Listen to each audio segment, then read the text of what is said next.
kind of things do you need to work on to get more commercial moves and tenders within your removals company?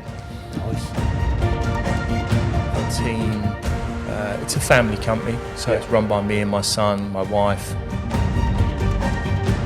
So today's business question is biggest challenge of 2023 and how did you overcome it?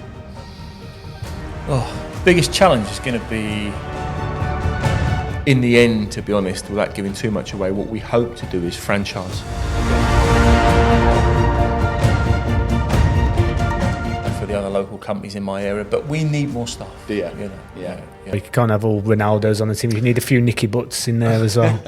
2024 for me will be... and we picked up a shipment and we were on our way back, and the guy pulled into the service station here at Warwick, and he's filled up the diesel and the vehicle caught fire.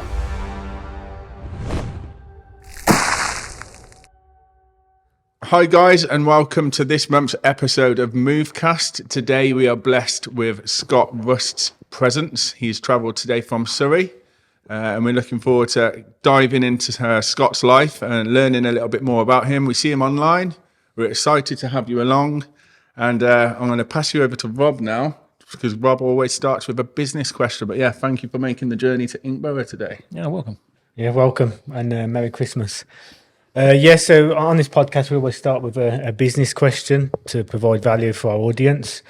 So today's business question is biggest challenge of 2023 and how did you overcome it? Biggest challenge is going to be employing staff. I don't think we've overcome it. It's a constant battle. I think it's the same problem we all have in the industry, which is finding good staff, retaining staff. HGV drivers, I think it's the same issue for everybody. Yeah. Same problem we've all got, same problem we'll have next year as well, and so on and so on. So how do you think you can overcome it? Has it got to be can you do better onboarding staff, better process of interviewing? Or I think one way of overcoming it is to find the younger staff, people that are probably not in removals. Give them a career path, show them what they can do, what they can achieve. So from porters to drivers to bringing them on to truck drivers, then to HGV drivers, which is a real problem in our industry. So training people up and making them feel valued, and of course paying them what they want, or not what they want. But what we can pay them. Of course, and the industry has been pretty poor on that. Really, it needs to be better. So what would you say is, obviously, as we know, staff members are inclined in different ways, so incentivized in different ways. So some people can be time driven, some people can be financially driven. Would you say, similar to my company, that most of your staff are financially driven, or have you got different staff members? No, I don't think so. I think some staff are driven by the quality of the company, the fact that they feel part of the team. It's a family company, so it's run by me and my son, my wife. So it's a family company. So some people like that fact that we treat everybody as how we want to be treated. Yeah. Other people, it's going to be about money. The hours they spend, how much are they getting paid, and that's purely and simply it. So you get a mix. I would say time off. Obviously, we don't work every weekend. No, we tend to stop Monday to Friday most weeks. We're not worried about we'll shut for Christmas. We won't open till the new year. Yeah. So I think that's better for everybody. Everybody gets a nice break. And we encourage the guys to take time off during the year to use their holiday. Typically, everybody that works for us is PAYE, so they all get a holiday entitlement, and we want to make sure they use it. Yeah. Otherwise, come the end of the year, they lose their entitlement, and then obviously that's disappointing, really. Yeah, it is. When you're an employee or an employer, getting those holidays used as early as you can. That's what I'm about. Try and bash them out. So I think we're the same. So we encourage people to take holiday January, first few months of the year. nobody really wants to do it because they're all like, well, we just had Christmas. And what do you mean I want to take a week off in January? Yeah. Well, when else are you going to use it? Because you might lose it. You've already lost a week last year. You might as well have a week off. Yeah. Most people will know from social media that I'm probably on holiday quite a bit, or some people think I am. Somebody calls me Judith Chalmers from the holiday program. Thanks, Sally. That's what it's about, though, right? When you get older and enjoy life, and you put yourself in that position to go on holiday. Of course, in the last 3 years, I've started taking more holidays in August. So I tend to, like, last August, I just gone. I had the whole month off. Yeah. The whole month? Yeah. Did you actually manage to switch off, or were you vacant on your phone? I would say that I never returned a single email or answered a single phone call. Amazing. It's taken a while to get to that point. Yeah. Where did you go? I go back to Greece. My wife's Greek. Yeah. So we've got family in Greece. Yeah. So we spend time traveling around Athens, the islands, and we spend, Did you go there for a month? Yeah. Yeah. A whole month in Greece. Greek islands are whole month. beautiful, though, aren't they? Yeah. Yeah, a whole month. So this year we did Athens, Crete, and then back to Athens. Year before we did Athens, Sifnos, Kifnos. They were off, Yeah. and we spent sort of 5 days on each island and then returned to Athens. Yeah. Iron Upper? No. Me and Mum and I back in the day. Yeah. It's changed now. It's for families. Is it? Yeah, it's changed. They got away from the gang life that was there when me and you were there. But yeah, going back to staff. What about retention? How's the staff retention? Is it? Staff retention's good. I think. Yeah. I think we have. I think that's important, and it's to keep your staff. We've had some guys that have been with us. I think over 10 years, well over 10 years. Yeah. So we do tend to keep staff. I think we've got a good wellness program in place, so that basically if they have any difficulties, they can use the wellness program.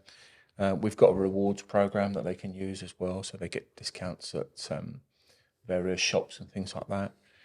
We do bonus system every 2 months, bonus system every week for drivers. That's good. Yeah, good incentive. So we do various things. Yeah. But we demand stuff back. Yeah. So we might be giving you that, but then you need to do that. Yeah, of course. Yeah, Yeah. that's what it's about. Isn't But it? they need to earn that Yeah, right for that bonus, etc. Yeah. Can you elaborate a little bit more on the wellness side of things? I think the people listening or watching this would be quite interested in what you do there. Yeah, so the wellness program really is available to the employee and their partner. Yeah. And they can use it for things like if they're having difficulties at home, marriage, just well-being in themselves. If they're struggling, they can ring up, see someone for counselling.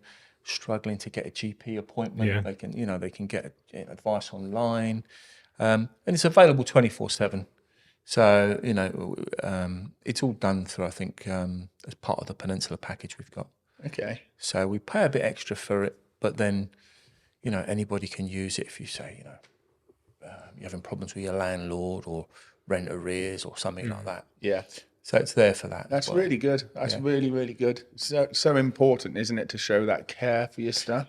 Yeah. I think it's worked really well. Companies do that with health, dental care and stuff like that as well. Yeah, so I think it has been a change, to be honest. I mean, when we first did it, we thought, what's this for? It seems a bit silly. But then now we look into it more, and we're sort of saying, do you want to use it? Get help with that, and people say, yeah, okay, I'll do it. I'll do it. I will do it. We've had a few people use it for.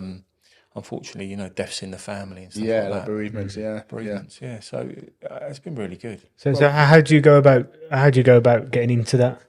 Say a removal company, how would they go about getting into that for their staff? Well, I think there are various schemes around. Oh, is that okay? To be honest, but I think we got into it because we use Peninsula for HR. Oh, is it? So we use Peninsula for HR, for health and safety and stuff like that. And it's just another bolt-on that they sold us, if you like. Yeah. So we thought, why not? It's not going to. It doesn't cost very much, to be honest. That's quite good because I'm signed up with Peninsula and I've never actually heard of the welfare package. So maybe they need to improve their marketing. Well, I'll help you with that. Yeah. I'm sure I'll get an introductory back. Yeah. Keep that. And so the other thing we use with Peninsula is Blip. Yeah, Blip, yeah, Bright HR. Yeah. Blip's brilliant for us. I Yeah. recommend you it. use that, Yeah. don't you? Yeah. Yeah, so Yeah. we use that as well. Yeah, It's amazing, isn't it? Yeah, it's Before fantastic. we used to get people to, pen and paper, clock in, clock out. exactly. But if somebody turns up at 7:15, they're supposed to be in at 7. Yep. They're not going to write 7:15 down. They're going to write 7 o'clock. yeah. So you're losing 15 minutes here and there. So does that track it by their phone? Yeah. Does it- Yeah, it's It's attractive a by their radius. phone, and if I look on my phone right now, I can see who's in. So I can see who's in, Oh, okay. and who's not in. Yeah. No escaping. And then, what time they, Yeah. If you just click on it and see who's For all in, those who's in. staff members, how many have you got? So we have. It's a funny question. My wife was asking me, how many people have we actually got working? I said, oh, actually, it's 27 at the moment. 27. That's good, yeah. Really? Are they all pay by you? All pay away. Yeah. That's incredible, mate. Yeah. So it's taken a while. I have to be honest though, we're struggling to get staff. Yeah. We could do with more staff. You don't need any more, sure. No, we do. We really do. We really do need more staff. Hate to say that for the other local companies in my area, but we need more staff. Yeah. Yeah. So you started in just off air 1997, wasn't it? You mentioned. Yeah, so I started officially self-employed doing removals on the 5th of September 1997. Yeah. I previously worked for a family moving company before that, but really decided that I could have a go at this on my own. Was it the classic you in a van? Yeah, so I already had the van. Yeah. My grandparents used to do a lot of army surplus, second-hand racking and all this types of thing. So I used to do a lot of deliveries and collections for him. Yeah. And for a couple of other people.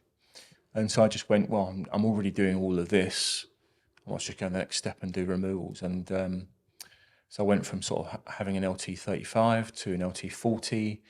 The LT40 16-foot Luton that was probably overweight every time we used it. But there you go, back in the day. Probably still doing the same. But don't get everyone started on no, the I way. won't get everyone started. Let's move on.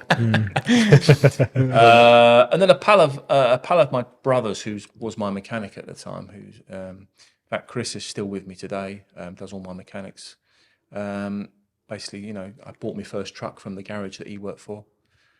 Introduced me to another mover who I did a lot of subcontract work for, and that's really how I kind of got moving on it. Really? Yeah, and So how has the industry changed from then to now?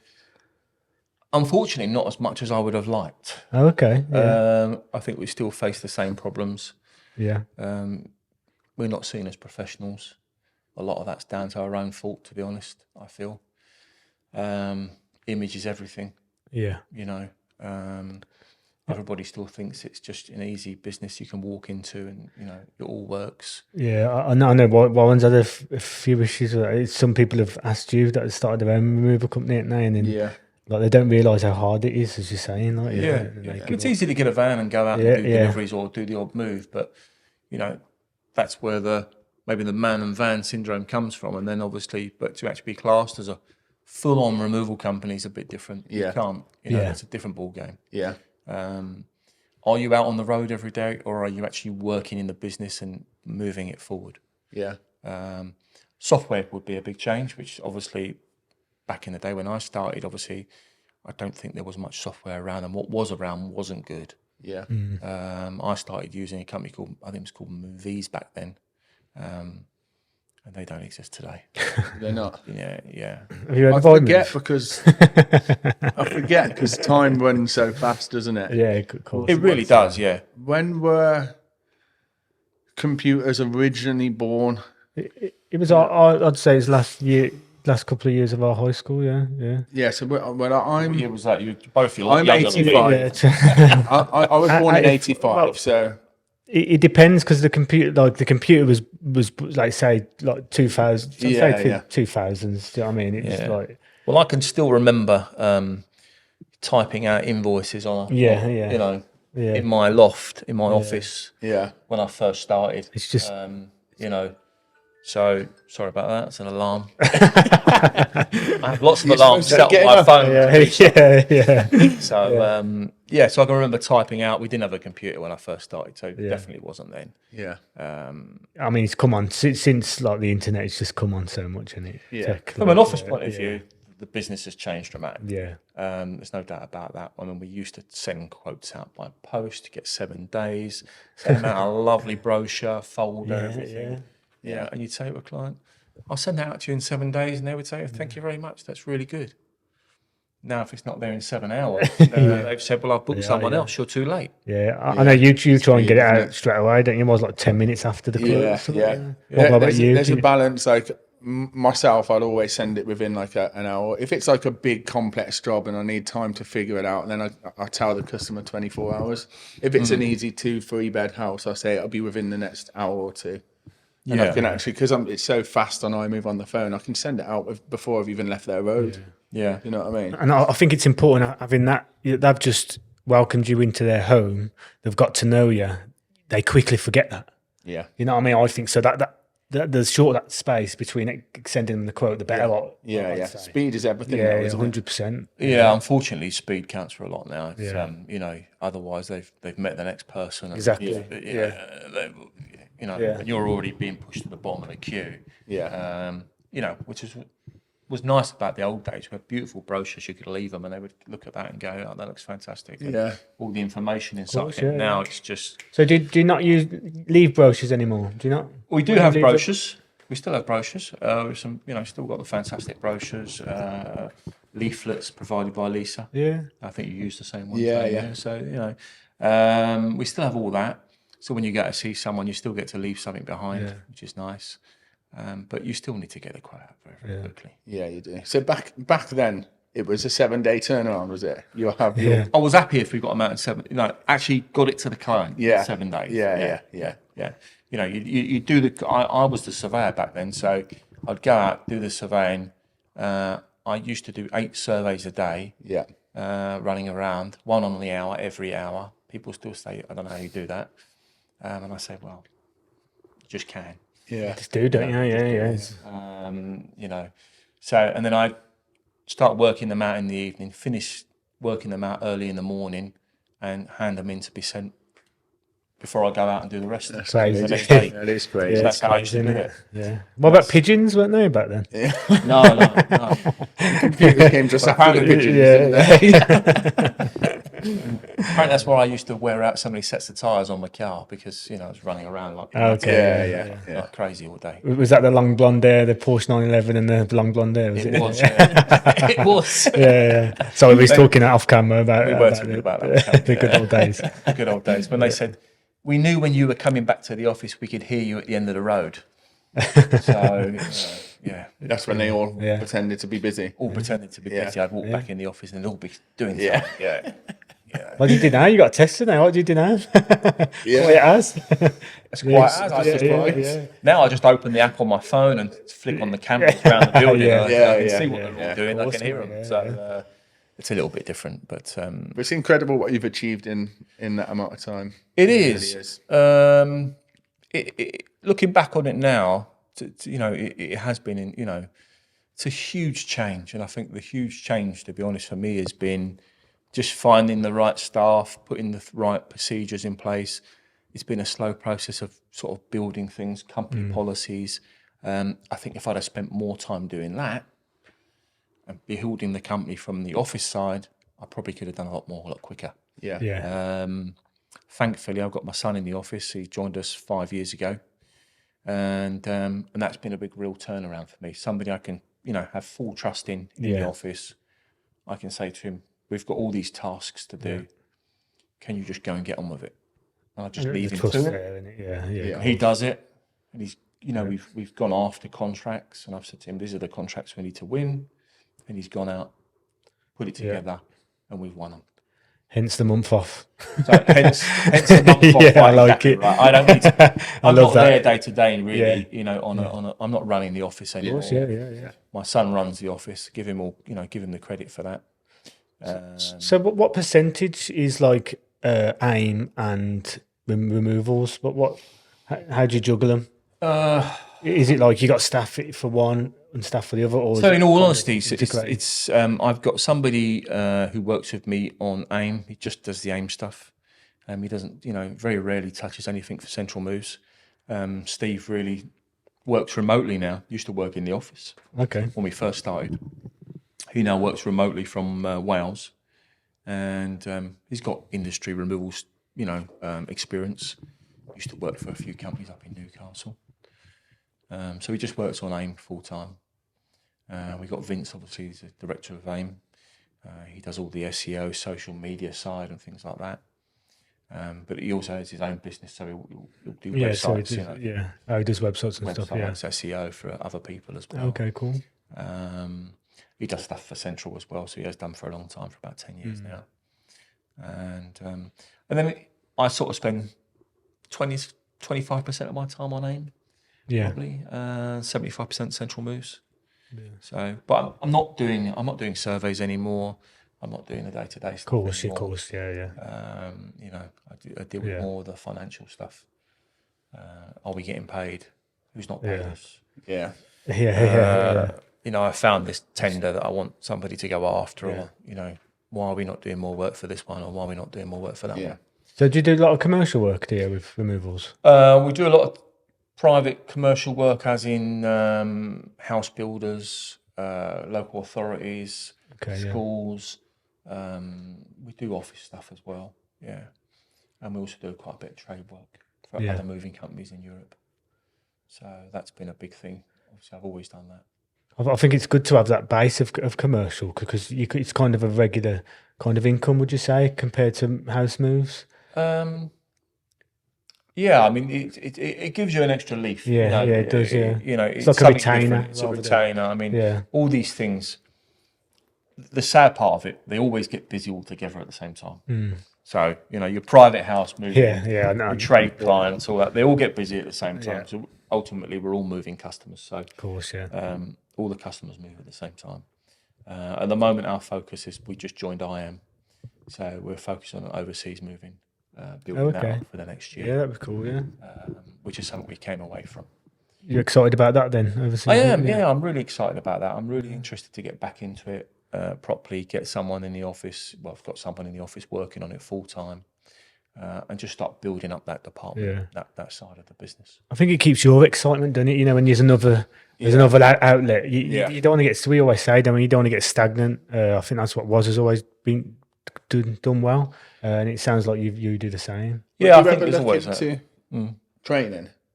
So training, I think that's one of probably the biggest turnarounds actually for me. Is that when I first started, I used to probably go, training, we'll just do on the road training. We'll just do on the road training. Sorry to put in, but I mean like actual training removal companies. Oh, so training removal companies. So when we set up AIM, one of the things we said we would do is we'd help people come on board. We'd never refuse anybody. Yeah. And I would always happily mentor someone to get them up to the standard or to move them along in their business. Yeah. So we always said we'd do that.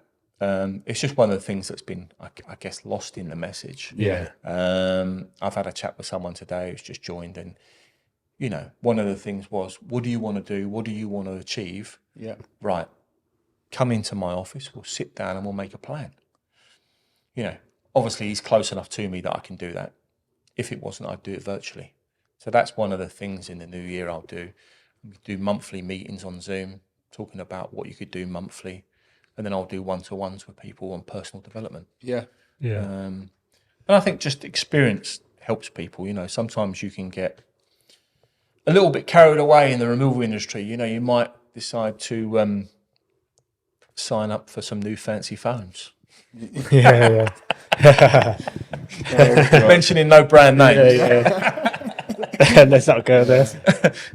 And I would say to you, don't do that, because I've already made that mistake, and it's going to cost you an arm and a leg. It was actually quite good to see, actually, because when you stepped into Warren's office, you straight away you straight away commented, that's a mistake. You know what I mean? Whereas you're trying to help them out already with your experience. It's with your experience, all that knowledge, all them years. You can hit the spot before it actually gets hit. You know what I mean? But there's also experience of the fact that, let's be honest, I've already made that mistake. That's what I'm saying. Yeah. So, yeah. I don't want you to make it. Yeah. Or how do you get out of it? Yeah, well, I've already made the mistake. Obviously, I might be able to avoid You the. might to avoid the extra pain that I've suffered with it, by getting out of it quicker.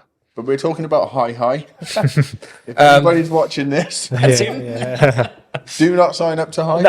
No, we never like to. I wouldn't say slate because they do look fancy. They do look fancy. Very And fancy, the sales rep was phenomenal, so he deserved my. I'm sure the sales rep was, signature. it was definitely phenomenal for me as well. But, but it was a mistake, and there are much cheaper options out there. Yeah. And but that's what you've got. You've got hi. Yeah. High price is it? Is that what it is? I'm not going to get dragged into that. Yeah. But let's just say, there's some mistakes that I've made that I quite happily share and say, you know what, just don't do that because you don't need it. Yeah. We We were talking off air as well about a mistake I made with my car. And I'm not going to talk about what car it is because that's something I like to keep private. But I hate my car and it's a mistake. So if I ever see someone else go into the same kind of dealership for that kind of brand or that kind of car, it's a no from me. Yeah. The brand, I think, is all right. Yeah, the brand's absolutely amazing, actually. I'm about to go into that showroom very shortly. I'm just not going to get that model. That model. We are talking about Ford, by the way. Ford Wild Track. Yeah. But business lease. So it's at a certain point when your business grows, obviously it's a nice idea to do a business lease. You just write it off. Of course. Rather than buying it and wasting a load of money. I'm sure everybody's aware. I'm driving a Tesla Y. Great car, lovely. Mileage is not bad. It just doesn't excite me. Yeah. I think these days with cars, people get bored easy with these CPP, like these monthly payments and stuff. You can change it every week if you want. You know what I mean? It's like people used to keep their cars for years. Yeah. You know what I mean? It's 10 years, nowadays you just change it. Old, it's like a phone contract. That's all it is. Yeah. That's changed a lot, that industry, definitely. Everything's moving quick, isn't it? Yeah. If you think about it, like TVs, by the time you bought a TV from Curry's, if you try and return it or get a it's problem, gone up it's to discontinued. 16K already. It's out of, it's been discontinued, that model. Yeah. But it's been in their bloody warehouse for a year. Yeah. By the time they've sold it and we've bought it, it's discontinued. There's a new model. Yeah. It's important these days to know what you actually need, against what you want. Yeah. You know what I mean? Yeah, definitely. I mean, with all TVs, I'm sure we've all gone out and bought massive TVs and, whatever. For me, it's the quality of the TV that's going to make a difference. One thing I didn't jump into, I never jumped on that 3D phase. Remember the 3D TVs? It was a flash in the pan. Remember, you could buy them with the glasses. Oh, yeah. You remember those? I've never I've forgotten about that. No, I remember. Yeah, they're probably still out there at night. I'm massive on fads as well. I'm surprised Yeah, you I are didn't a jump fad. on You are that. a fad guy, aren't you? Yeah, you are. So you'll grow out of that. I did. Yeah. So should we take it back to your childhood? Where you started, where you grew up. Can do. Yeah. Something that always interests me is what built you into this character, your entrepreneurship that you are, the person you are today. It always stems from the upbringing. Yeah, I guess I think that's true actually, because I'm originally from Brentford.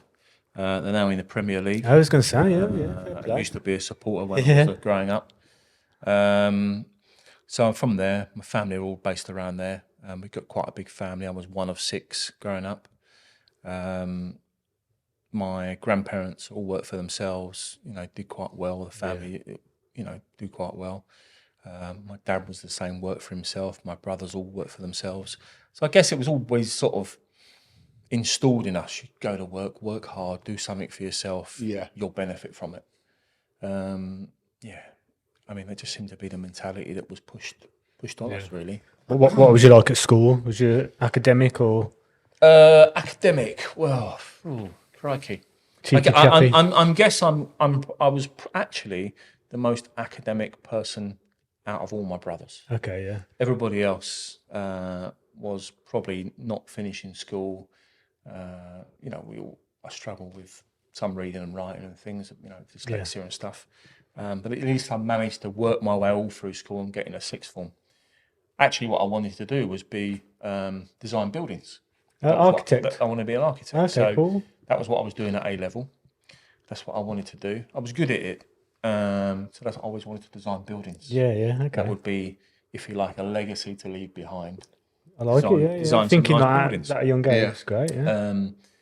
That didn't work out. So I don't know how I managed to get into removals. It was more of a Fall into it. Yeah, my younger brother, who was working for another local company in Brentford, said, "Why don't you come and work here? Get away from working with our family and come work here." So I said, "Yeah, sorry, I will do." And that's how I got into it. It was a bit of a mistake, really, but it's been good. No, you've done well. Yeah. Done well. Met my wife through it.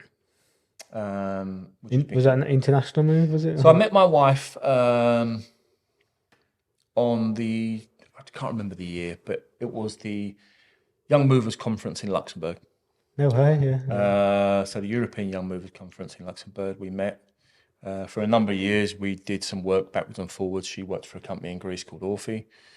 And then about 2008, I think it was, 2009, Hamburg, I said, look, when we meet up, you come to England or I'll come to Greece and we'll do some sightseeing. And a year after that, we were in a relationship. So now we've got 2 kids and we've been married. I better get that right.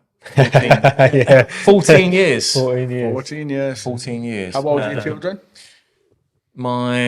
What's the message on the camera? Yeah, that's fine. right. It's just about, still So cool. my youngest daughter is 9, young Sophia. Yeah. She's very cheeky chappy. And my older daughter's 13, just turned 13, Maria. And my son, who works for me in the business, or works with me in the business now, not works for me, is 30. Right, okay. So a 9-year-old, 13 and a 30. yeah. And I'm only 40. Bloody hell, mate. Good. Yeah. So 9-year-old, what's your 9-year-old into? I'd like to know. I've got a Sophia. 6-year-old, so she's on the way. Yeah, she's into everything. She loves these squashy things and the squashies, the little man loves them. Yeah. Squishy mellows. Squishy mellows. Yeah, something it, like that. The little man got off your dog, actually. Yeah, he loves them now. She does, They're not cheap either, are they? No. So she's into all that, different bits and pieces. She loves obviously painting and drawing and does athletics, tennis, That's good.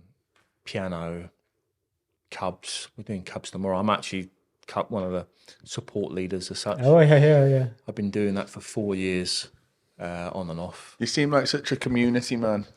Yeah, you are actually, aren't you? Yeah, Go crazy. get But to listen obviously, to it, the Cubs has been good. I mean, it's 4 years now. Yeah. I will be finishing at Christmas on that. Did they know, or were they find Yeah, out? no, they've been told. They've been Get a told, promotion to Beavers, or? No, my daughter's finishing. Oh, okay. She's managed to get. We've managed to get her into some new piano classes Nice, yeah. for That's the new beautiful, year, and we've been waiting for a new tutor to move that forward for her.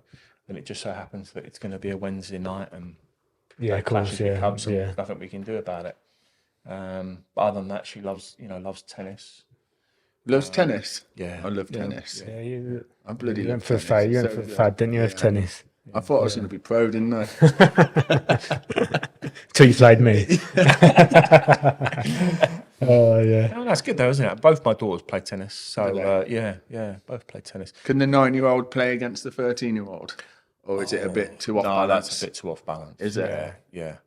I think it's a big, that age group, it's a big gap in it, Yeah. at that age. It's a big gap. And Yeah, plus it is. Maria's very big. She's very tall, Maria. She's she's up here on me. So Okay, yeah. she's already taller than her mum. She's very big, Maria.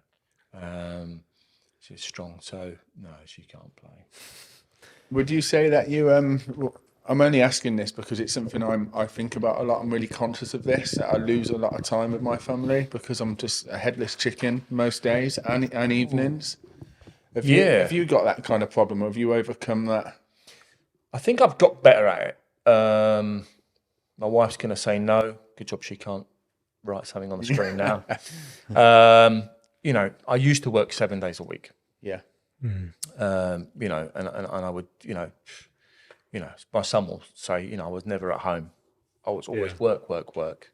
I have to say, when I married Tatiana, one of the things he said was, I won't work weekends. I did do some weekends, but obviously I'd just pared it back. So now it's like, it's a rare occasion, But even that, she says to me, you don't need to work so many hours a day. Yeah.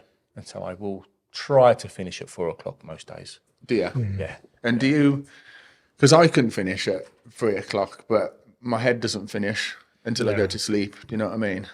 That's my issue.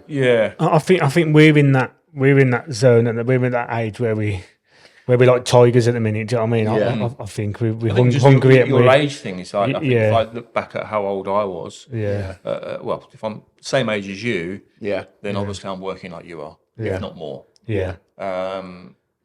It's only in the last, let's face it, 10 years. So after my 40th, that I started just to slow down a little bit. Yeah. Okay. And then say maybe from 2015, I think I just took my foot off the pedal a little bit more. Right. Started taking it a little bit easier. Yeah. Started to learn that, when I leave work, switch off. Yeah. Leave it. Did you have any signs? Did your body start telling you anything?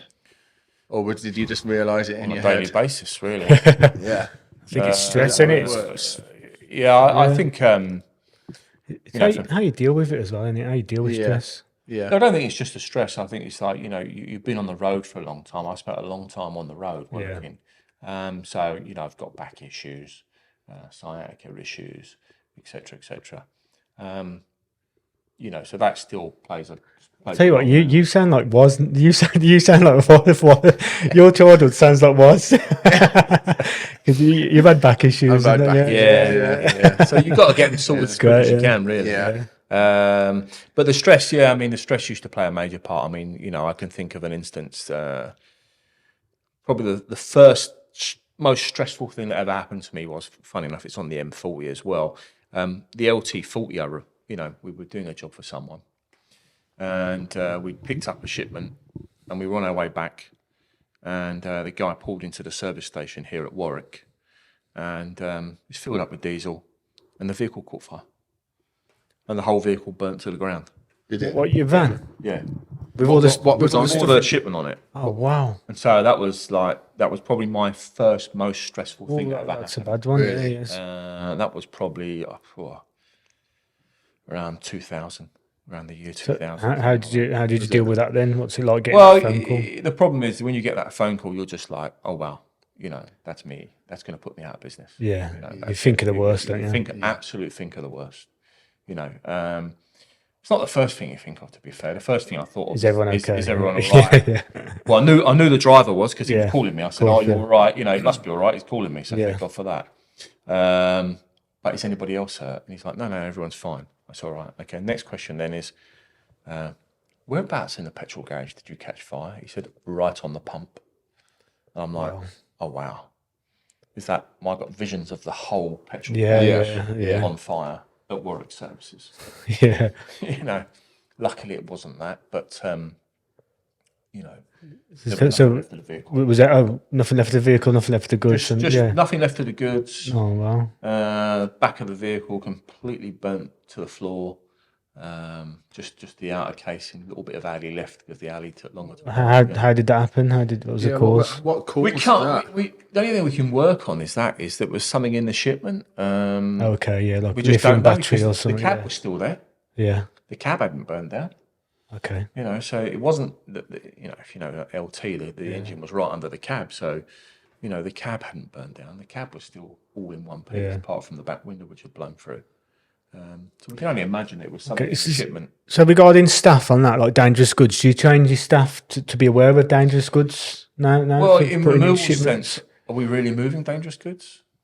But are they like say if you got to move like paint, for instance, that's a flammable liquid. Do you have to put signs on? We normally don't. We tell them we don't move flammable liquids. Oh, okay, yeah. So we don't move flammable liquids or gas canisters and things like this and things like that. But there's always an instance where a client says to you, "Oh, well, I've packed it myself." Yeah. You don't know what they exactly. Packed. This shipment was packed by the owner. Yeah. And so it wasn't packed by us. We just picked it up. It's a very last minute thing, and so we didn't know what was packed. Yeah. But yeah, I mean, for weeks you're just thinking the worst. Yeah. Will the insurance company? Will this? Will that? What questions did the am I insurance still company gonna be in ask? business in Yeah, another week? How much is this actually going to cost? yeah. What are they claiming for? What was the client like? What was the client like when you asked? Well, Told it them? wasn't my client. I was doing this as a trade job. So, I had to deal with, it's like me working for Warren that day. Oh, okay. So you had So I to. had to deal with Warren. Yeah. Okay. And obviously the you shipment read was that as well. self-insured by someone else as Yeah. well. So the problem with trade work is that it can be a little bit like, who is actually responsible in the end. Because Yeah. the way the insurance works is it's subrogated along the line. And it depends what your terms and conditions are like, Yeah. between us. And I find over the years that I've spoken to some people and they just don't know what their responsibility is. I've tried using other people in the industry from another perspective where they supplied me with a driver, apparently he had a driving license. I wondered. He's gone out in my van, he's got good experience, he brought the van back, he's damaged the whole side of it, parked it up and gone home. And I'm like, well, what happened to the van? I mean, he just then said, Just didn't even own up to it. He's hit a car, Yeah. Yeah. damaged all the side of the van, and just said nothing. And when I rang up the guy that we got him off, so like me ringing you and saying, Yeah. what's happened here? So, don't know. What year was this? Can you remember? Before dash cams. I was going to say It was that. not before dash cam. It wasn't. No, all my vehicles now have live cameras on them. Have they? Yeah. Yeah. So all my vehicles, so my 3.5 ton vehicles have 5 cameras. Yeah. All my HGVs have 6 cameras.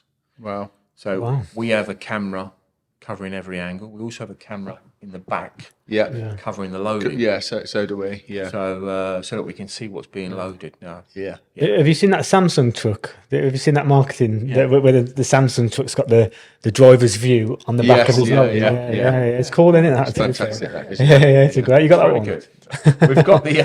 We've got the camera on the back, Yeah, and the camera okay, on yeah. the inside. Yeah. So we could, but it's pretty cool. Yeah.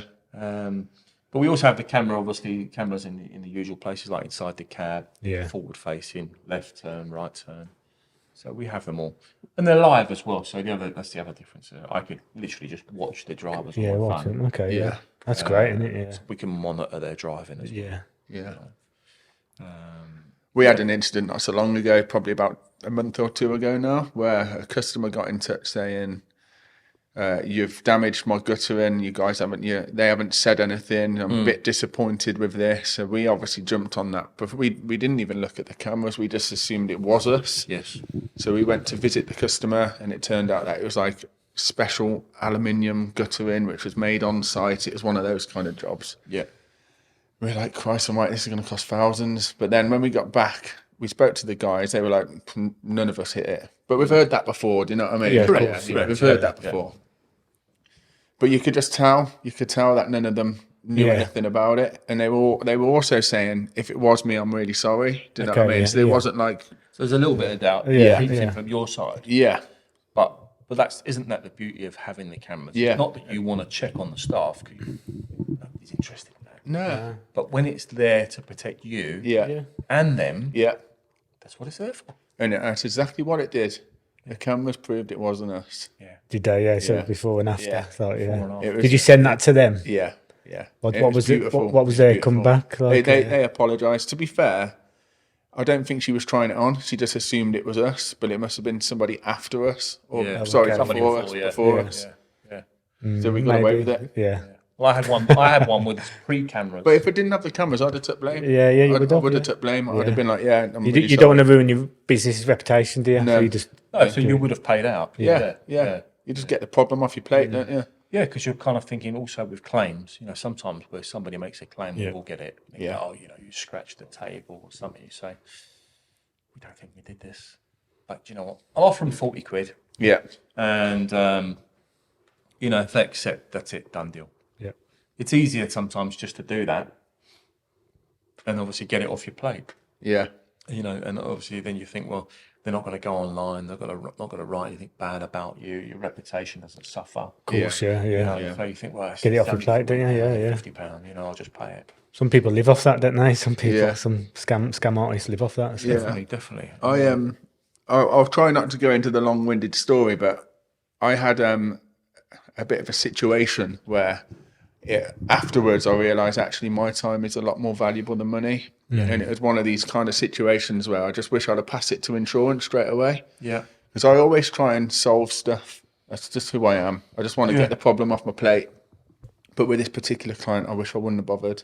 Yeah. So what happened is one of the guys had a chest of drawers at the back of the van, and stupidly he put a box on top of it and slid it. Yeah. It had a bit of like stone Sticking underneath, out, a little... and it just scratched the whole surface. So I know somebody who can repair that kind of stuff. So that's what we did. They did a good job, delivered it to their house. They weren't able to help us, and I'd already arranged to, if I send one driver, because it's over an hour away, if I send one driver, are you okay to help us take it off? Yeah. They said yes. My driver got there and they refused to help. They said, no, I've got a bad back, I've got a bad knee, you're going to have to deliver it when you can. So that was a bit of a... Yeah. So I said, bring it back. So they brought it back. And then we arranged to deliver it again 2 weeks later or something. Delivered it, took it in. They weren't happy with it. All of a sudden, I'm like, this is dragging now. This is dragging too long. Yeah. And they're just not happy with it. Yeah. So they said, send it back and I want a new one. I want a brand new one, £2,000. Yeah. So I was like, oh my God. Yeah. So we bought it back, spoke to my insurance then, and the insurance declared it as good. It was fine. Our repair was absolutely perfect. Yeah. But then you got that friction between the customer. Of course. And it was so aggressive. And all of a sudden I just thought, in the future, I'm going to insurance. I'm not going to try and solve it myself. Yeah, I think we'll always try and solve it first. But then, just... You've got to read the customer, haven't you? You've got to read the customer a little bit. And I think we're trying to protect, take a view that we're trying to protect our insurance policy because, the insurance policy goes up quite dramatically every year. Yeah. If you get a lot of claims. A lot of the silly claims we get, a scratch on this or a broken bit of glass, it's like, £40, that's it, done, finished. I will say the guys are very good though. We instigated a WhatsApp group for these types of things. Yeah. And the guys take pictures of all the tellies working before they move them, all the tellies working after they move them. Yeah. They take pictures of all the damage. Oh, okay, that's good, yeah. They even do video walkthroughs quickly, so that basically we're on a house job and go, a quick walkthrough, right? Damage on the wall here, damage on the wall there, etc., etc. Yeah. And they send everything back to the office. Do you not upload it to your software? We don't upload it to our software. We obviously can. Damn.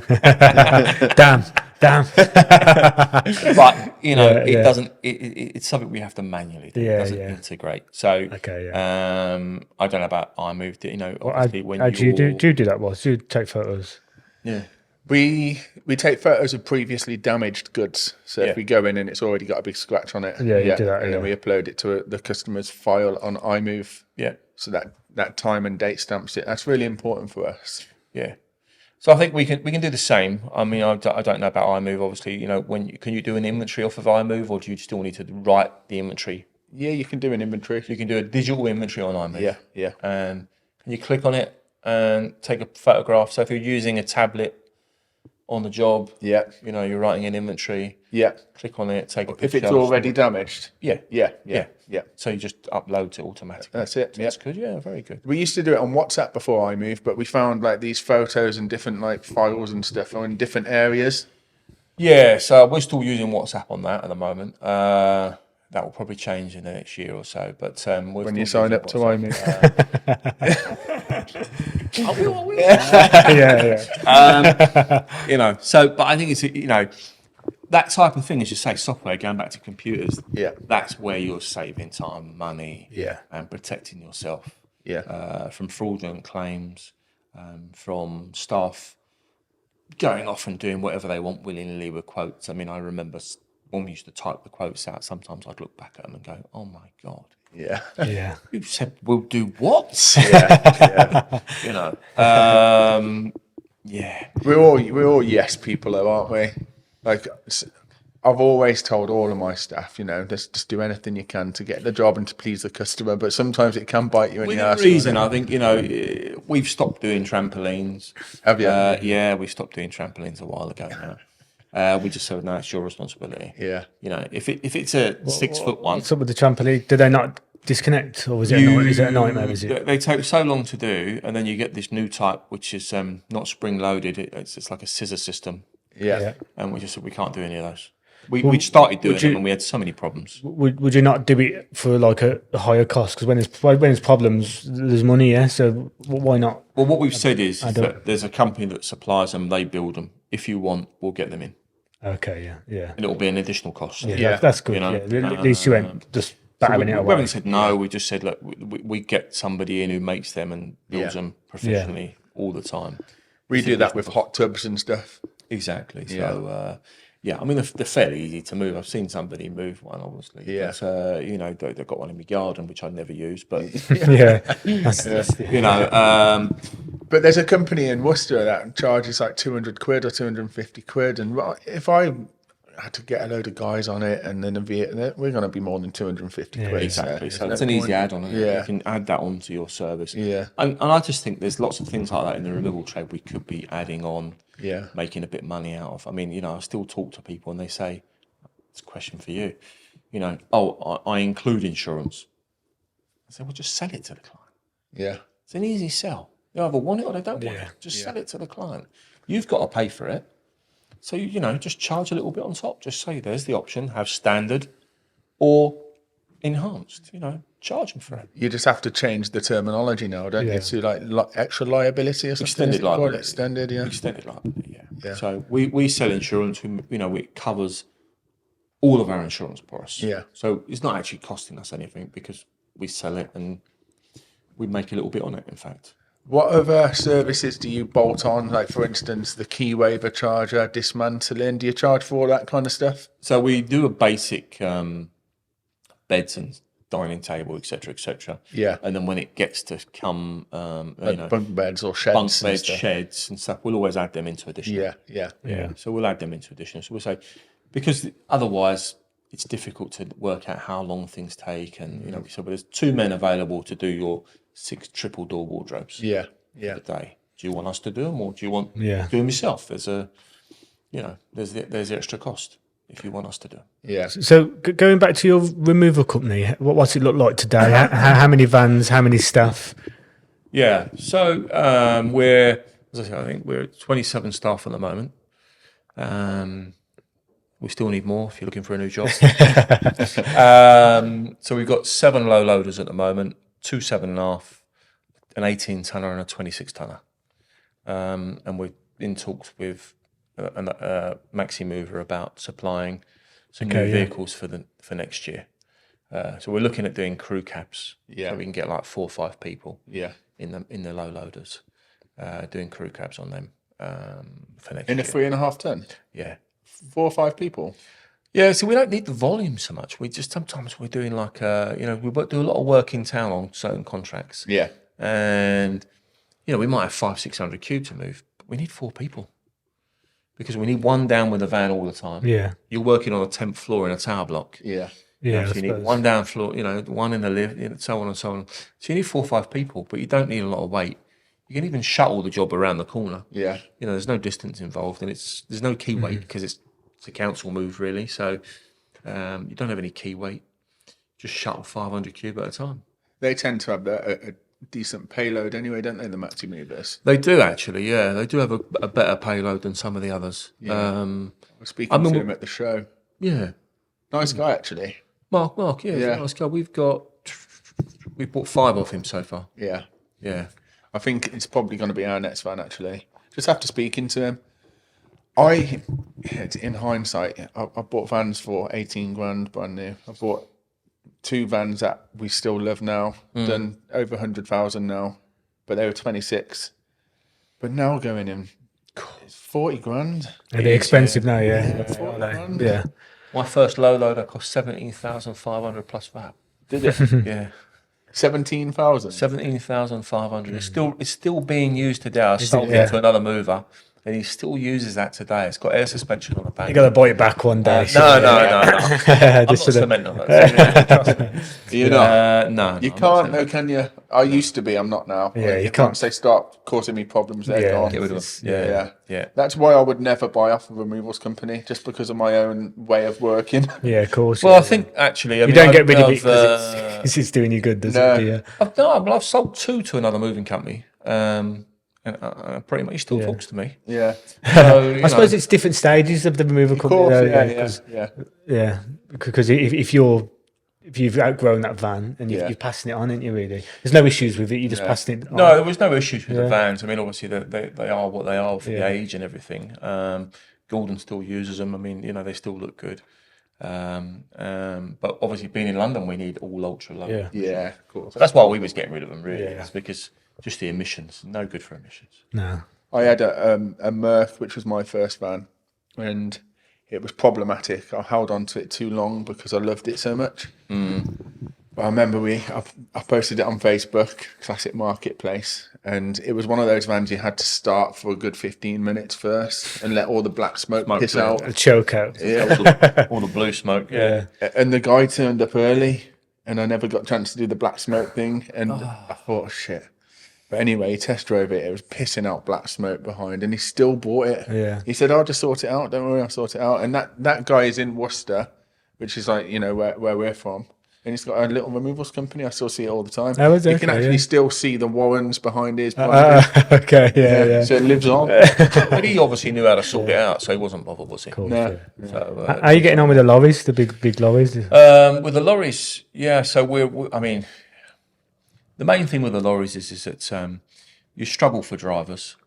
We've actually got one of our HGV drivers set to leave us at the moment. He's been with us, crikey, I think at least 10 years, maybe longer. And he's set to leave us. He's moving out of London, which is a real shame. But the problem with London, anyways, is that half the time we don't even take him into London because you just can't use them. It's just too big. They've made all the streets smaller, and so access is just too hard. Yeah, of course. Yeah, it's a different ball game, isn't it? It's a different ballgame. So we bought a couple of 7.5 ton Mitsubishis, Yeah, which no one's a fan of, but I think they're great because they're just that little bit narrower, a bit smaller. of course. Yeah. You need to buy what suits your company, don't you? At the end of the day. Yeah, and because no one likes them, they're cheaper as well. Yeah. So Do you work much with easy shipping? no. No. I was speaking to them the other day, and they do the hire out the We've used them for that. Yeah. So we've used them for the hoist. Okay. Yeah. We used to own a hoist, to be honest. We owned one for years, and we just never really got the use out of it. So we sold it. But so the last few times I've needed one, I've used Easy Shipping, which has been good. Yeah, I've had some crates off them before. Yeah. But they came to speak to me at the show the other day, and they watch all the videos. They watch all my videos, and I was like, "Oh, fair play." Yeah. Well, it's Sam's always inviting me down to the warehouse to have a look round and everything. And I told him, I will come, Sam, as soon as you sign up to AIM. Maybe get him on the podcast. Yeah, we get them on. yeah. So shout out to Sam at Easy Shipping. So nice guy. we've talked about the removal company. What about AIM itself? When did that start? When did that AIM start? We started AIM 11 years ago. So now, we did our 10th Movers and Storers show. At the time when we wanted to do it, of course, there was only bar or NGRS. Yeah. These were the only 2 options. So we wanted to give someone the option of something in the middle. And as the name says, it's the Association of Independent Movers. So it's owned by no one. It's a non-for-profit. We're not. Nobody earns a profit out of that. So it's all money back in, or like expenses, of course, et cetera. We do the show every year. We don't earn a lot out of the show, but it's a presence. We're there. We get to meet everybody. That's where I met you for the first time, obviously. Yeah. And So when someone joins AIM, what do they get? So I think the most important thing for me is that you get the experience behind the scenes. So everybody that's running AIM behind the scenes has been involved in moving. Yeah. They've all run what I call companies. So they've all worked for companies that run trucks, warehouses, offices. So there's a knowledge there too. So there's a lot of knowledge there. So between Steve, myself, Vince, and Gordon, there's a lot of knowledge there. And there's still knowledge from other people on the commercial side with Gabby and Ian too that will happily share knowledge about commercial moving as well. So I think you get that knowledge, you get the networking, and you also get behind the scenes where you can log on to the members area or call me if there's something that's not there. And there's all the risk assessments, method statements, HR policies, all that stuff that you need. Yeah, you get that. But that's all part of joining that. Yeah. So basically, I could say to someone, well, I've got 52 written risk assessments in the back that cover all aspects of moving. And if you said to me, oh, well, I'm missing one, what happens now and again? I'll write a new one. Yeah. Not a problem. Yeah. You tell me what you want it for, and we'll write a new one. I would say, that's the interesting part is that when someone rings up and says, oh, I need a policy for this. Yeah. Oh, I need an anti-bribery policy.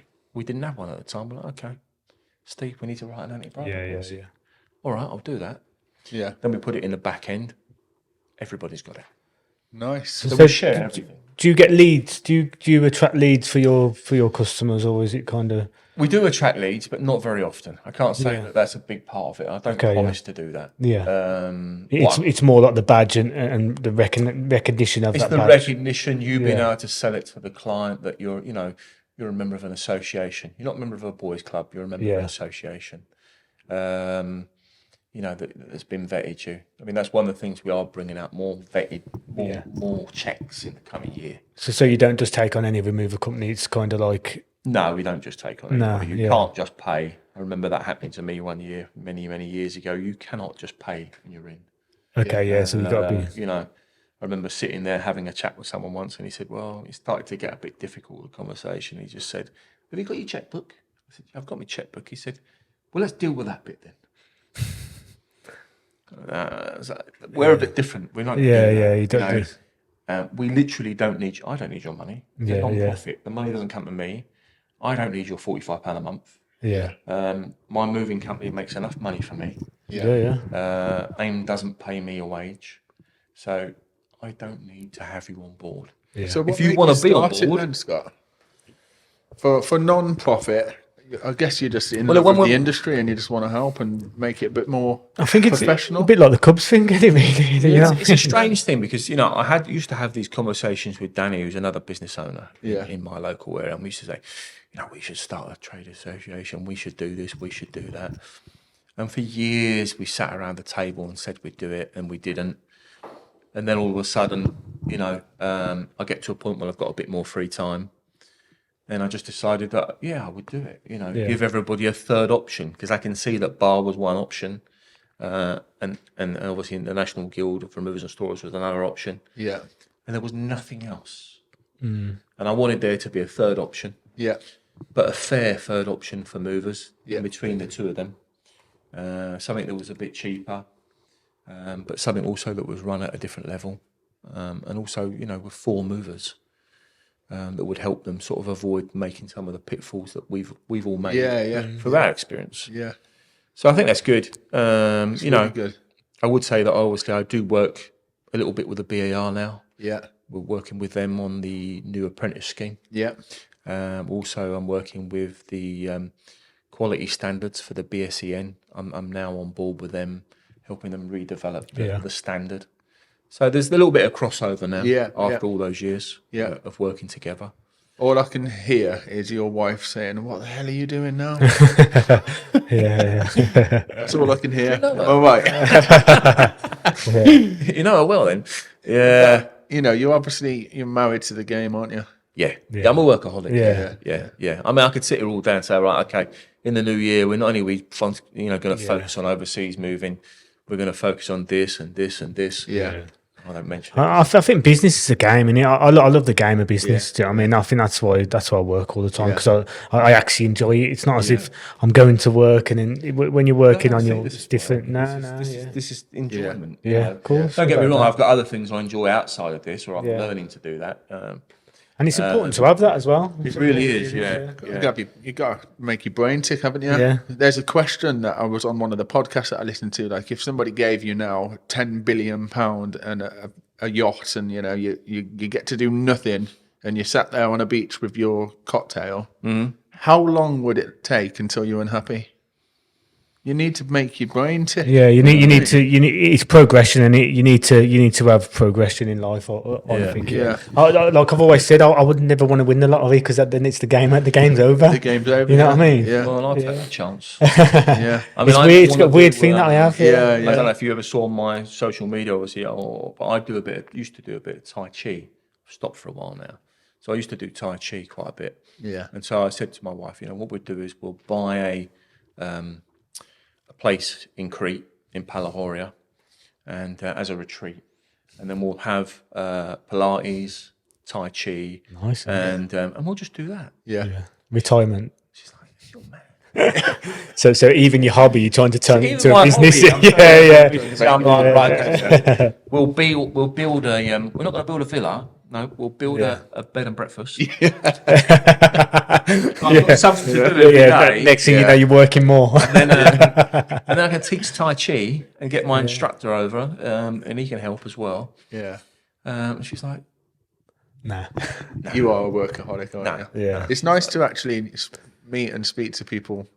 The same work ethic, and experience. I think it's great to hear your stories, and I think it's nice to share stuff, genuinely share stuff. I mean, I've got nothing to gain or not gain by talking to you. Yeah. Like most AIM members, they'll know that if they ever pick up the phone, they get a friendly conversation. Yeah. And they'll get an honest conversation as well. Yeah. Yeah. If I think that's great, then that's a good idea. That's a bad idea. Well, obviously, we've spoke a lot of times just on Facebook Messenger. Yeah.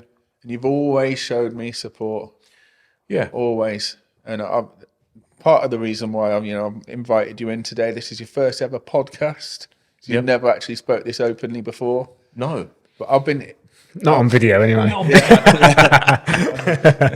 So obviously, thank you for that. But because of the support and, the encouragement that you've shown me throughout the years, it's nice to actually meet you properly because you only really see a Facebook version. I think that's true. You it's quite easy to get the wrong impression on Facebook, to be honest, as well. Not just of me, but of other people. It's easy to get the wrong impression. Yeah. And that's why I think the Movers and Shorers Day gives people a chance to rock up and meet you face to face and have a friendly chat. And it does change people's image of you. It does. To be honest. I think we're going to get a stand next year, aren't we? We're going to get a stand in the Rivers, and just to meet people and meet our clients as well, because we're meeting our clients through the podcast. We invite people on, and people in the removal industry. And it's just good to meet people and even get feedback. I think that's all we do is we do the stand just to meet people. We don't win a lot of business for it, or it's quite surprising. This year we've done all right out of it as sign-ups, but previous years it's been very poor. And you sometimes think, well, why am I doing this? And it's actually just being there, doing it to be there to meet your customers. And to be seen. It's like marketing. It's invisible, and like on social media and stuff. And when you put yourself out there, then you just open you doors. Never know what you're going to get. You open doors, and it's just being consistent. And I mean, it's like I get the same question. What does AIM do for me? Well, actually, what AIM does for you, a lot of it you don't see. It's all about customer perception. You'll never know that the customer chose you because you had that badge. If they chose someone else, they don't give you feedback on that. They don't say, well, I didn't choose you because you didn't have an AIM badge. And they don't tell you, well, I did because I... it's a really good point. Really good point. It's difficult to know. Can't track it, can't. It's a hard sell in a way. It's a real hard sell, but... I've signed up to AIM today. You have? Yep. So it's great to have you on board, I've got to say. And we've got Richard from Move on the podcast next. Yeah. And we're going to get him signed up. Well, he did say at the show he was going to sign up, but as always... It'll be good now when it is, oh, God. He's got a shotgun out of the car. He signed up for iMove, so mate, it could be at AIM and iMove. Do you know what I mean? But part of these podcast days, we have questions for each guest. So Richard will ask you a question, and then you will ask Richard a question. Okay. So this is Richard's question. Okay. You ready? Yeah. What kind of things do you need to work on to get more commercial moves and tenders within your removals company? Nice. What kind of things? Okay, so I'm quite interested in this as well. I think, judging by all the tenders that we filled out, we just did this year, we just completed 5 ISO standards. Okay. So, what are ISO standards for people who don't know?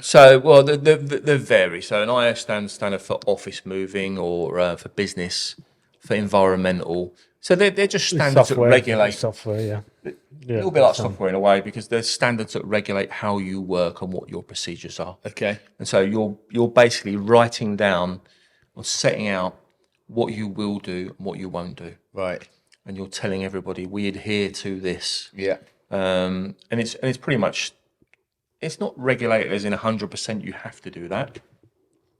But most of it, I'd say 80% of it is already written for you, and that's what you have to follow. Yeah. And how do you go about getting this? Is there like a website, or do you have to go to somebody and apply? Yeah, so I've got, as in AIM, we've got someone that can help you through the process, and we're also, working with someone to qualify that. So we've got someone who'll come in, write all the standards for you. You need a manual. So we did, the worst part is when you do 5, which I don't recommend you doing, you have to integrate all 5 standards into one manual. Okay. So it's a real pain. Right. So we did business, environmental, health and safety, computer, something or other. Can't remember, to be honest. Yeah. And the last one I don't remember. But it's all on the back of my business card or on my website. But we've got someone that can work with you on that. Yeah. And they can come in and sit down with you, tell you how to do it all, the whole process. That's amazing. I'll be taking you up on that. I also think it would be good if you're interested in it, to join the Wales Quality Standard Centre. Okay. And you'll be able to do some on-board training with them, which I did as well, to be honest. And it tells you how to become an auditor and how to check things and what to look for. Right. While you're doing the ISO standards. And it walks you through it. It's very nice. Brilliant. Great guy there, trainer, who I spent many hours just sitting online with him. And, I was also able to reach out to him afterwards. It wasn't just 1 hour and that's it. And I think it also sets out for all your staff in the company how you work and what you're committed to. Right. And so when you're filling out a tender or a contract for someone, you'll be amazed that when you say to someone, I've got ISO 9001, 27001, 14001, and they say, okay, first part of the tender, forget about that. Just go to the end. Right. Yeah. So if I wanted to do it myself, Yep. or anybody that's watching or listening, is there costs involved to these? Yes. Yeah. Can you give any costs? The biggest cost you're going to find the first time you do it is It's a lot of time as well, isn't it? a lot of time. It's a lot of your time setting up all the company policies, documents, everything else. Yeah. Yeah. It really is a lot of your time. We did this in my company it was led by me, but my son did quite a bit of it. And then obviously, but we as part of it, what we did was we got everybody in the company involved. Did you? And that's what you're supposed to do. Yeah. So everybody understands that's what we're doing. Yeah, of course, yeah. So, and we had a meeting and we'd say, right, Warren, this is your task this week. This is your task this week. And in 1 week, you're going to bring it back and we'll sit down and we'll analyse what you've done. Right. Okay. So we just gave everybody in the company a weekly task. Yeah. Just one thing. So we didn't bombard people with stuff to do. We just said, you've got one thing to do this week. You've got one thing to do this week. Yeah. And then we had to form committees to work on environmental stuff. How can we save waste, reduce our waste, reduce the electricity bill if you like, and so on and so on. So in a way, it can save you money, I suppose, when you're doing it like Exactly. that. Yeah. So from the environmental side, you literally you can look at it's not just how can I turn that light off to save a couple of pence. Yeah. It's actually, could I look at the whole process of what we're doing? Without doubt, yeah. How much materials do we use? We have to monitor it, Yeah. log it. Where do we buy it from? How many are we reusing? How many do we throw away? So you're really looking at the nitty gritty of it, and you can save substantial money. And obviously you can get your work at the end of it. So Definitely get your work, and it makes it easier to fill out your tenders. Yeah. Because That's without it, you've got that's the first thing they look for to tenders, then, Yeah. especially with the council and stuff like that. Yeah, so a lot of tenders, a lot of tenders will look at those sort of standards. They want to know, do you belong to a trade association? Yeah. You know, and what other strengths do you have? Of course, yeah. So if you can say you're ISO 9001 or, you know, et cetera, et cetera. It's good because you actually practice what you preach. Because being an association, like it sounds like you actually do practice what you preach. So we've done all that. You've got to, haven't you? Yeah, in we've a way, done all that, and also the other thing we do is that, you know, we look at making sure we train the staff. Yeah. So we do training days. Yeah. We do a lot of it's in house, but we still do training days. We Yeah. drag people in, you know, and we make sure that they can wrap you know, whatever it is, and they can pack a box, and Yeah. you know, It's important because to us who do it a lot, yeah, you think it's common sense, but it's actually not, is it? No, have it's to not. actually- Yeah, I've Yeah. back in the day, I've done a few jobs for Yeah. Warren, and when I sometimes I film them, and you go out with a team, and it's like clockwork. They know exactly how to wrap stuff and Yeah. hang stuff, and it And is. what goes where Yeah. and when to load what. It's an art. It is, It's yeah, an yeah. art, it's a profession. It is, You yeah. know, it's only a question if we're not classed as a profession. Yeah. But it is a profession. But what's really nice is that when somebody applies, for instance, a youngster, they come in, they probably think it's a flash in the pan. They're going to last a month. It's just something to give them a bit of money. They love it. Yeah. They don't leave. Yeah. I've just had someone actually join us. I won't say who he is, but I'll say he's 50. Yeah. And I really didn't think he was going to be, you know, but he's come in, he loves it. Yeah. Yeah. Absolutely loves it. Loves the camaraderie. Yeah, that's loves a big one, fact yeah, that the we go from teamwork. places every Yeah, day, yeah. different, you know, the fact that it's a bit physical, so he gets to keep fit as well. Yeah. Yeah. You know, and he's loving learning the whole, how do a I bit of pack this, everything, how isn't do I it, wrap really? that, how do I do this, how do I do that? Yeah. You know, and he's 50, so Love yeah, that. it's great for me. You know, I've got another van driver, Yeah. and somebody a little Reliable bit older, as that's well. reliable, Yeah. bit more common sense, bit steady. So yeah, So it's all about, isn't it? Good communication skills with the customers, isn't it? Yeah, Sometimes so- my 22-year-olds, they're going to struggle with a 60-year-old, Yeah. 70-year-old. Yeah. struggle to relate. Yeah, Yeah. yeah, They're without not- a doubt. But Those customers aren't really interested in grime music. Yeah. Did you find yourself with a staff allocation? what's that? With a staff allocation, do you find yourself mixing up the ages, or Yeah, I think is so. that mixing up the I personalities? think we do mix up Yeah, the personal. yeah, it's- I think, you know, from being on the road, I remember that, you know, the last thing I wanted to be stuck with the Yeah. same guy for weeks on end. Yeah. Of course, yeah, it's true actually. Yeah, You know, so every so often, I mean, I didn't Yeah. mind one or two of the guys I got stuck with, but every so often you want to change. of course. Yeah.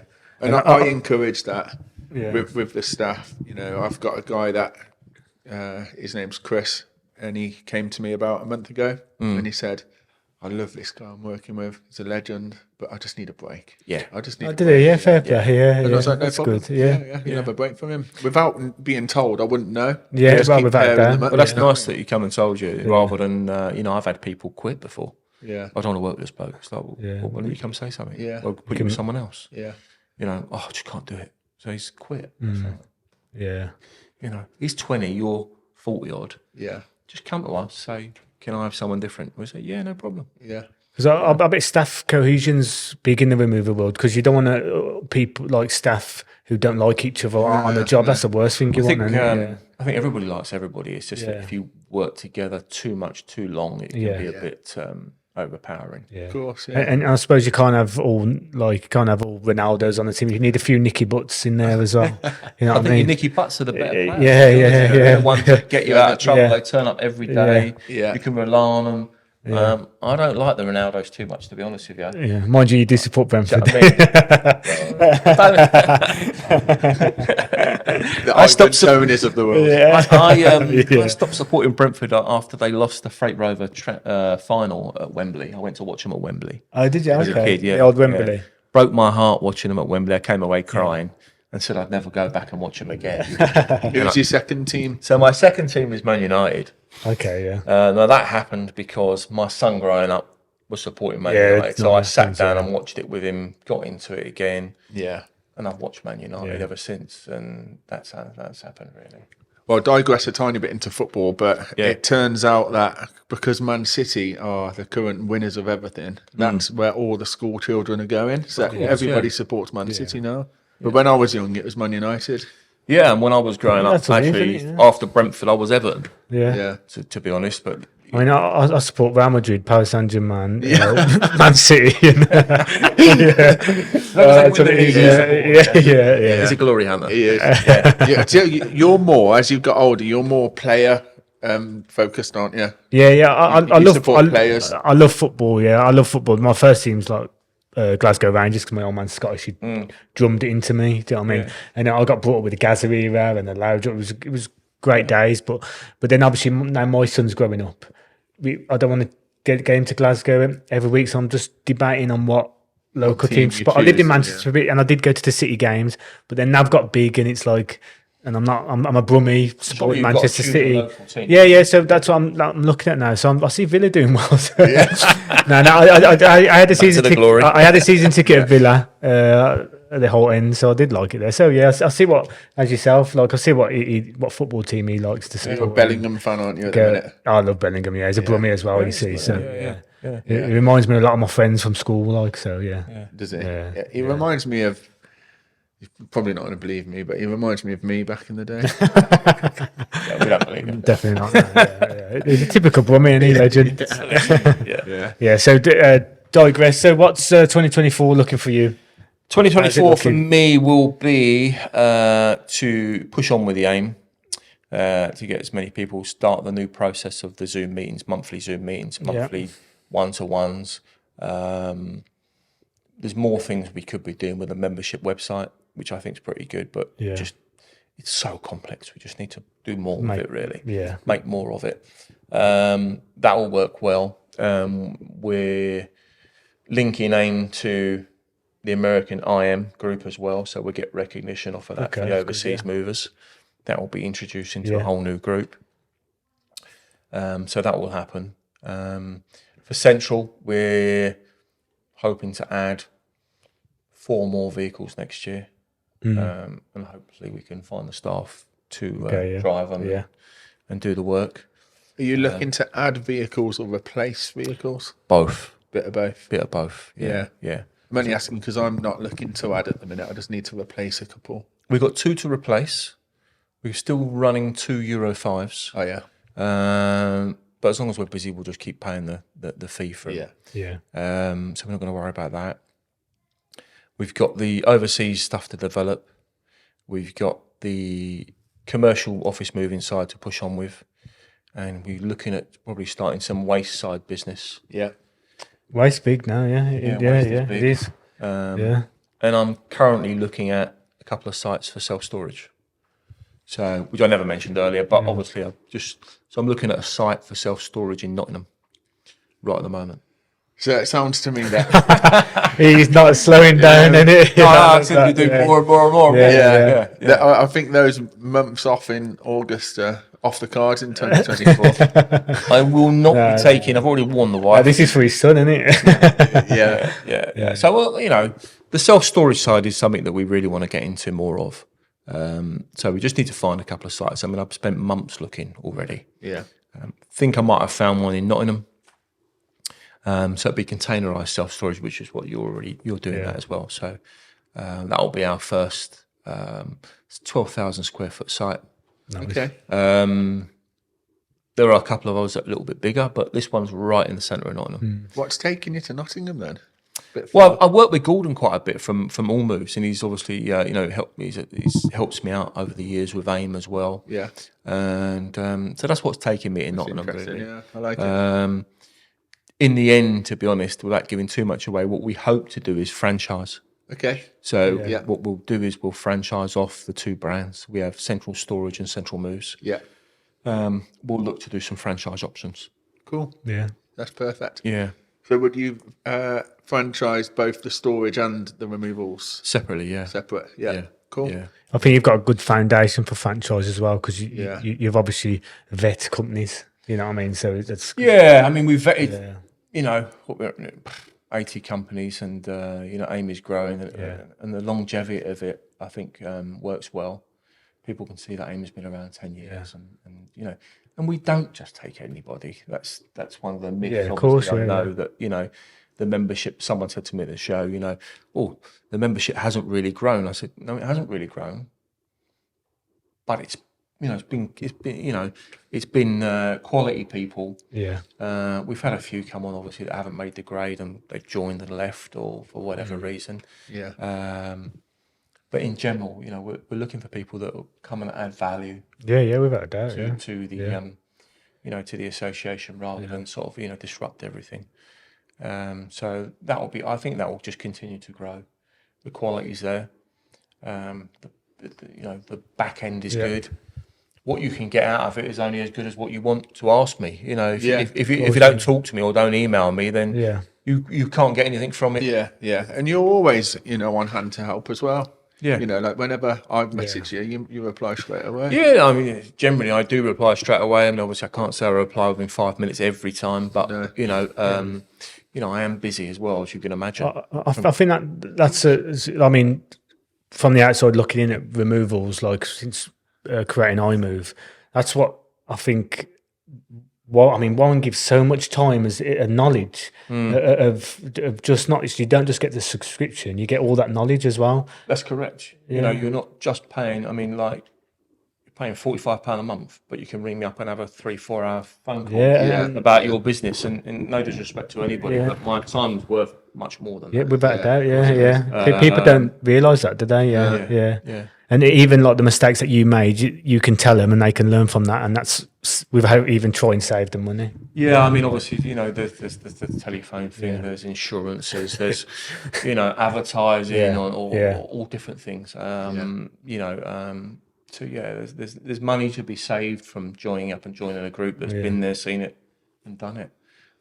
Just like, you know, with software, you know, there's time to be saved, there's money to be saved by having software log everything for you. Yeah.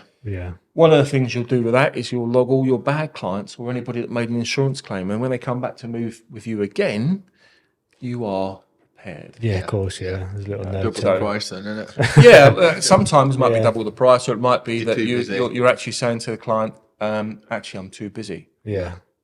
You know, the red flags. Maybe we should get on iMove a red flag. Yeah, a red flag. Yeah. Well, you know, there's something in it. I mean, obviously, pre-computers, I had a client called Mr. Peter Heatra.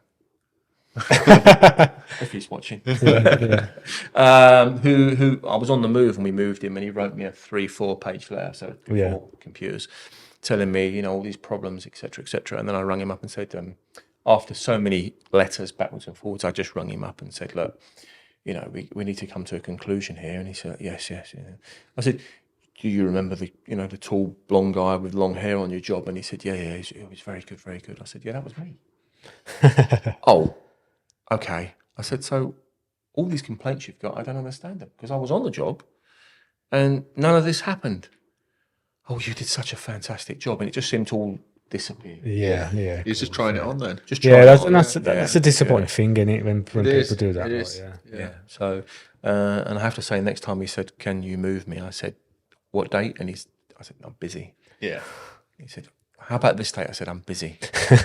He said, you get the hint. And then he said, what about you tell me the date? And I said, it won't matter what date you pick. I said, I'll always be fully booked for you. Oh, I said, so, and at the time I could only think of one other company I was in quite a bit of competition with. And he said, can you recommend someone else? And I said, someone. And I said, yeah, of course you can use this. But hopefully he learns from that as well. Yeah, I mean, he needs to learn from that you can't just get away with it. You know what I mean? Yeah, I think you taught him a lesson. Yeah, maybe, but there's always clients, you know, that you're just going to move on. Yeah, take it. It's a small fraction of your time. Yeah, move on. Yeah. Otherwise, you know, you become very negative. So where can people find you if they want to join AIM, or so if people want to join AIM, they can you know, call me or find me on the website. I'm on social media. Yeah. So you know, I'm pretty easy to find, to be honest. You know, me and Rob both want to say thank you for making us an affiliate. Yeah. We're now an affiliate of AIM. So that's our first affiliation. First affiliate of iMove, yeah. Appreciate that. Yeah, it's good to have you on board. Yeah. And we'll be on the phone every day. Yeah. I'll give you a special number. Yeah. But no, it's good to have that. Obviously we've got removals manager as well on board. We've got you guys on board, Yeah. so it's great to have another option. Yeah, it is. Yeah. And obviously, I know that you know the industry, so I know that you've built it from your perspective as well. Yeah. So it will be good. It'll be good. Yeah. No, Appreciate we you do having me on. appreciate Yeah, it. and have a great Christmas. No, I'm looking forward to Christmas. We're Yeah. shutting down, and I'm off to Prague. So Another holiday. Yeah, Yeah. you Another deserve holiday. it. Get in nice Yeah. Christmas Yeah. markets. I'll be on the Yeah. yeah. On the what's their beer? For... I don't know. I don't drink. Oh, do you? Okay. So, Yeah. I don't know what their drink is, but Don't you drink? no, Interesting. no, I don't drink. When did you quit? Well, everyone's watching now. They're going, "Oh, he lies." No, I did have a drink on the conference in Canada. Yeah. And if I did drink, I drink gin and tonic. Yeah. Okay. But Yeah. generally, I don't drink. I don't Yeah. drink all year. I don't bother. I don't Yeah. drink on my Christmas, birthday. Whatever. Yeah. I don't drink. Yeah. The only reason for that is just because I stopped years ago. Is because you get up in the morning, you got to drive. Yeah. Yeah. Of course. Yeah. Yeah. It is. So I just, I don't want to sort of take any risks or, have that feeling. Yeah. You're working 7 days a week. You get up every morning at 5, 6 o'clock in the morning. Yeah. Yeah. So that's why I don't drink.